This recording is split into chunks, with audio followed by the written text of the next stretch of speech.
What is up mga brother? Magandang araw sa inyong lahat. Sa ngayon, wala muna tayong road trip mga bro. So, usap-usap lang muna tayo. So, meron tayong pag-uusapan ngayon about sa isang up and coming motorcycle. This is a 500cc motorcycle and I think nakita nyo na sa thumbnail.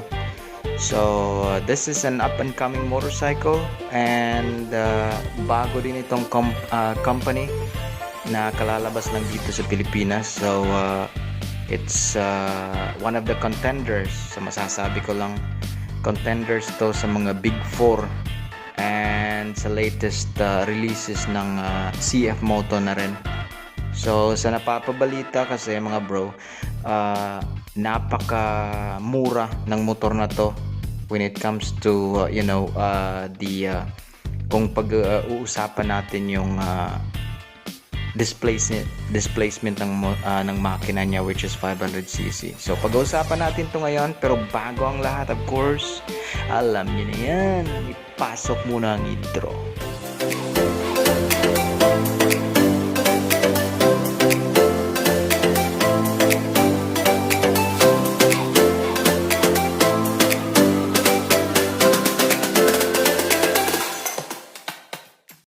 Alright mga bro, so balik tayo sa usapan natin ngayon. So, may nakita kasi akong bagong kalalabas lang ng motor dito sa Pinas eh. And of course, yung tipo nating motor na naked bike talaga. So, yun talaga yung gusto ko sa mga motor. Yung naked bike. Iilan sa mga hinahangaan kong motor, sa mga lower CCs going up, of course, meron tayo dun yung Bajaj, yung Rouser, marami din yung KTM like the Duke 200 or Duke 390, and of course yung Hypermotor nila. Nandyan din yung bagong NK 250 and NK 400, and of course yung MT series, and top of the list syempre yung Z1000. So ngayon may bago tayong contender na nakita ko sa market mga bro, at sa makikita nyo sa thumbnail, eto ay yung Voge 500R. So unang-una, sino nga ba tong Voge mga bro?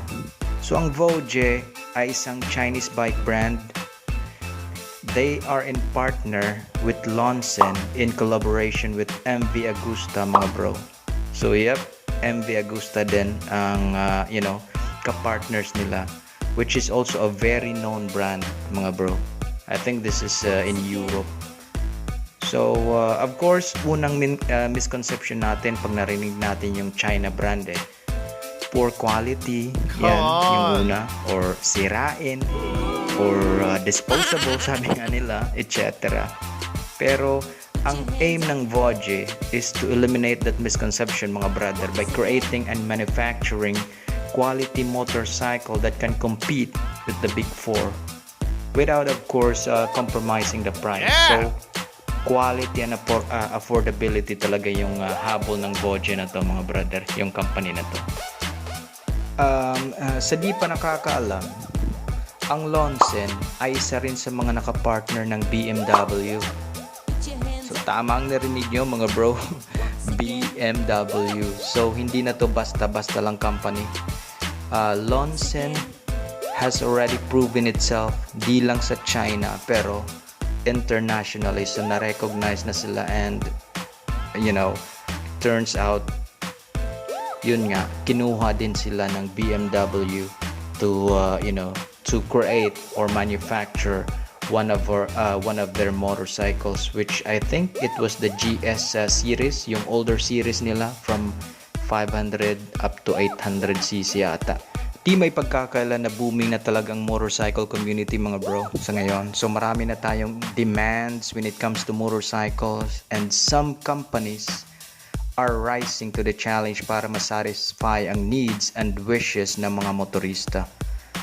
And the standards ngayon has been set so high na almost quarterly na ata or annually may naglalabasan na naman ng magagandang motor. And not just that, but the displacements are also getting higher mga bro. So pataas ng pataas yung mga displacements o higher CCs na talaga ang mga motor na ginagawa ngayon. So this is where Voge comes in sa competition, mga bro. Most of their bikes are ranging from 300cc and up.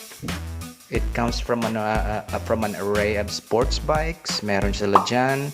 Meron silang adventure bikes. And then of course, meron silang mga touring bikes. So, madami silang mga bagong motor. And of course, yung pag-uusapan natin ngayon, eto muna yung naked bike nila. So tama ng intro, mga bro. So pag-usapan na natin ngayon ang ating featured motorcycle, which is the Voge 500R. So of course, basically, una itong lumabas sa China. And recently, inilabas na rin to sa Pinas. So meron itong variations when it comes to the color. Meron itong matte black, and then meron ding red so far. So eto lang muna yung dalawang colors na sa nakikita natin sa website nila. Yun lang yung lumabas. So una sa lahat, ano bang looks nito? Anong klaseng motor to? Itong Voge 500. So well, sa nakita nyo naman siguro lately, yung bagong motor ng CF Moto, yung NK400, masasabi kong malaki ang pagkakahawig ng dalawa looks wise, mga bro. Isa itong naked bike and ito ay 500cc. Alright, so of course, pag-usapan natin naman ngayon yung specs ng motor na to. So engine type. Yung engine type, it's a dual cylinder, it's a 4-stroke, and of course water cooled. Displacement niya technically it's 471cc, mga bro. Pero sa papers nito it would show 500cc siya. Just like the Duke 390 where it would say it's a 400 pero 390 lang. And maximum power nito is 45.6 horsepower. It's around 85,000 or 8,500 RPM. Maximum torque niya ay 42.5 Newton meters, and that's 7,000 RPM. Yung engine oil is nasa 3.2 liters, mga bro. So that's the engine oil. Wheelbase niya is 1,450, and then seat height niya medyo mababa at 785 millimeters. And then ground clearance niya is 160 millimeters, and yung bigat niya nasa 195 kilograms. So yun yung basic information niya. Alright. So when it comes to the to the brakes sa front, first of all, dual disc brake na to, mga bro. So dual disc brake na siya, which is really good. And then single, of course, sa likod. And then yung gulong niya sa likod, it's 160 by 60 by 17. Yan yung size ng gulong niya sa likod. At saka yung front naman is 120 by 70 by 17.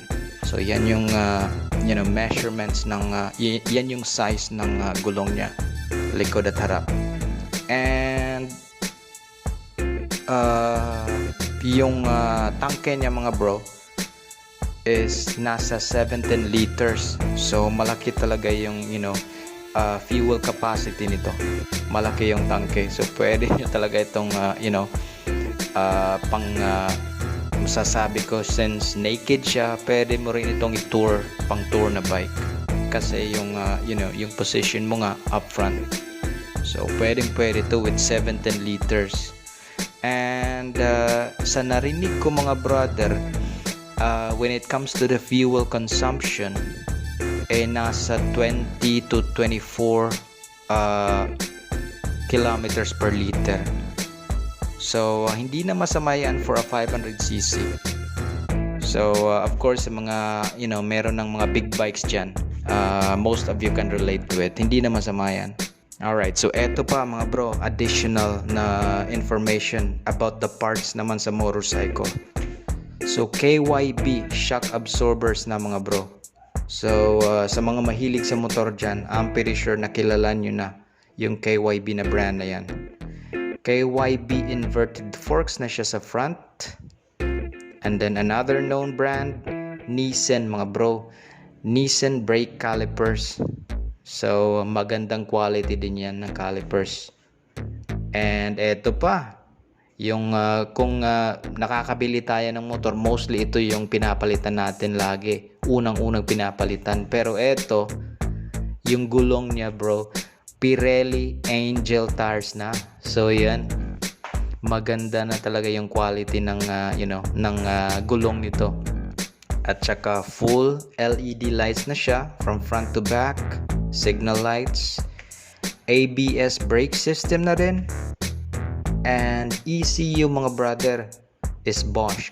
So yan, KYB, Nissan, Pirelli at Bosch. So etong mga brands na to mga bro, known brands na to when it comes to the motorcycle world. So hindi mga pipitsugin tong mga brands na to. So maganda talaga yung quality and the parts of the motorcycle. So dumako naman tayo sa presyo. Magkano nga ba to mga bro? So so far ang price ng motor na to is nasa 250,000 pesos. Yep, 250,000 pesos. I know mga brother, mahal pa rin yan para sa mga typical na Pilipino. Pero imagine this, 500cc na ang pinag-uusapan natin dito mga bro. It's a legit big bike. And by far, this is one of those sa market na masasabi nating di hamak na mas mababa talagang presyo if babasehan natin ang displacement ng motor. So, if you talk about a 500cc motorcycle and yung choices mo ay nasa Big 4, siguro yung mga ranges ng price na yan is going from 350 up to 500 or 600k na ata eh. Pero eto 250cc for a 250,000 rather for a 500cc motorcycle. So sulit na talaga to mga bro. Alright? So sa mga nagsasabi namang medyo mahal pa rin eh, di ko kaya yan. Well, just like the NK400 mga bro, my little brother to eh. My little brother din ng itong Voge 500R na to. And ito yung Voge 300R. Alright? So it's a smaller version of this bike. Okay? And napapabalita ang yung presyo ata nung 300cc na Voge naked bike ay nasa 140,000 pesos ang range. So meron pa tayong option. So if hindi man natin kaya yung 500cc, 300cc basically di ka na mabibitin dito. So if daily commute mo lang and you need a little bit of power, so 300cc malakas na talaga yan. At saka goods na yan sa daily commute. So you basically get almost the same look. Kasasabi ko lang kanina kagaya ng NK 400 na merong NK250, medyo kahawig talaga yung looks nila. Eto naman same look din. If titingnan nyo sa picture na yan, magkahawig talaga sila minus the cc nga lang. So of course 300cc lang to and yung isa is 500. So yan ang ilan sa mga details na nakalap natin mga brother. So all in all mga bro, looks pa lang talaga solid na to. At idagdag pa natin ang mga brand of companies that made this happen, made this possible. Nandyan yung Lonsen, which is getting more recognition this time.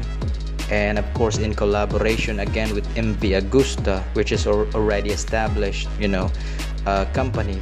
And of course the known motorcycle part brands na dinagdag nila dito like Nissan, Pirelli, Bosch and KYB. So masasabi natin hindi talaga nila tinipid to, and that is without compromising the price of the motorcycle. So kayo guys, sa tingin nyo, sulit na ba tong motor na to with its price and with the specs and of course the parts that they used para magawa tong motor na to? Para sa akin talaga solid na talaga tong motor na to. So abang-abang na lang tayo. I'm pretty sure marami ngayon ang maglalabas ang reviews about sa motorcycle na to, mga owners or whatnot. So abang-abang na lang tayo at dito natin talaga matatansya kung worth it talaga siya. Pero para sa akin, basing on this information na nakita ko, para sa akin, quality wise and then price wise, napakasulit na talaga ng motor na to mga brother. Wala ka nang masasabi.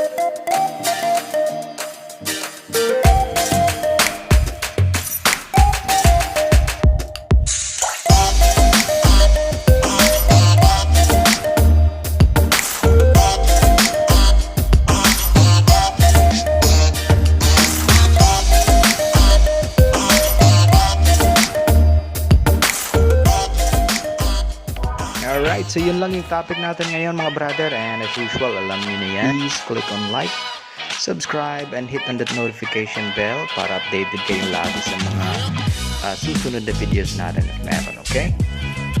Alright, so hanggang sa susunod again mga brother.